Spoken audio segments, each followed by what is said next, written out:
ଏଇଟା ଏମିତି କେଉଁ ପ୍ରସିଦ୍ଧ ମନ୍ଦିର ଯାହା କଥା ମୁଁ ବ୍ଲଗ୍ରେ କହୁଥିଲି ଆଉ ଏଠି ମୁଁ ଦୀପ ଜଳିଲା ବେଳେ ମାତ୍ର ଦୀପ କାହିଁକି ଲିଭିଗଲା ଆଉ ଏତେ ବଡ଼ ସିରିୟସ୍ କଥାକୁ ମୁଁ ମଜାରେ ନେଇଗଲି।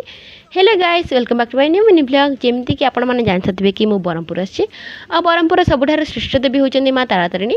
ସୋ ଆମେ ଚାଲୁ ଏଠି ମାଆଙ୍କୁ ଦର୍ଶନ କରିବା ଲାଗି। ତ ଦେଖିପାରୁଥିବେ ରାସ୍ତା ପୁରା ଖାଲି ଅଛି। ତ ମୁଁ ଭାଇଙ୍କୁ କହିଲି ଭାଇ ମୋତେ ସ୍କୁଟିରେ ମୁଁ ଚଲାଉଛି। ଭାଇ କହୁଛନ୍ତି ନା ଝିଅ ମୋତେ ହସ୍ପିଟାଲ ଯିବାର ନାହିଁ। ସो ତାପରେ ଆମେ ପହଞ୍ଚିଥିଲୁ ମନ୍ଦିର ଆଉ ମନ୍ଦିର ଆମେ ଏକା ଆସିନଥିଲୁ ଆମ ସହିତ ଦିଦି ମମ୍ମି ବଡ଼ ମମ୍ମି ଆଉ ମାଉସୀ ବି ଆସିଥିଲେ। ତ ଏଠି ଜଣଙ୍କ ପଛା 40 ଟଙ୍କା ନିଏ ତ ଆମେ 7ଟା ଟିକେଟ୍ କରିଦେଇଥିଲୁ। ଆଉ ଏଠି ଦେଖିପାରୁଥିବେ କେତେ ସୁନ୍ଦର ଭ୍ୟୁ ଥିଲା ଆଉ ଯେମିତି ବସ୍ ଚାଲୁଥିଲା ସେମିତି ମୋ ଖୁସି ପୁରା ବଢ଼ି ଚାଲିଥିଲା।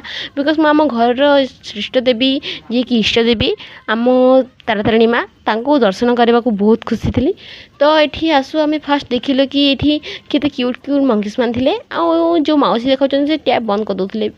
ତ ସେ ତ ଜାଣିପାରୁନଥିବେ ନା କି ପଶୁ ପକ୍ଷୀ ମାନେ ବହୁତ ସୁଶୀଳା ଥାନ୍ତି। ତ ଏଠି ମୋ ମମ୍ମି ଆଉ ମାଉସୀ ଟ୍ୟାପ୍ ଖୋଲିଦେଉଥିଲେ କି ସେମାନେ ଟିକେ ପାଣି ପିଇପାରିବେ। ଆଉ ଗୋଟେ ଭିଡ଼ିଓରେ ତ ସବୁ କିଛି କହିହେବନି ନା। ତ ପାର୍ଟ 2ରେ ମୁଁ ଆପଣମାନଙ୍କୁ ଦେଖେଇବି କି ଆମେ ମନ୍ଦିରରେ କ'ଣ କ'ଣ କଲୁ ଆଉ କେମିତି ବୁଲିଲୁ।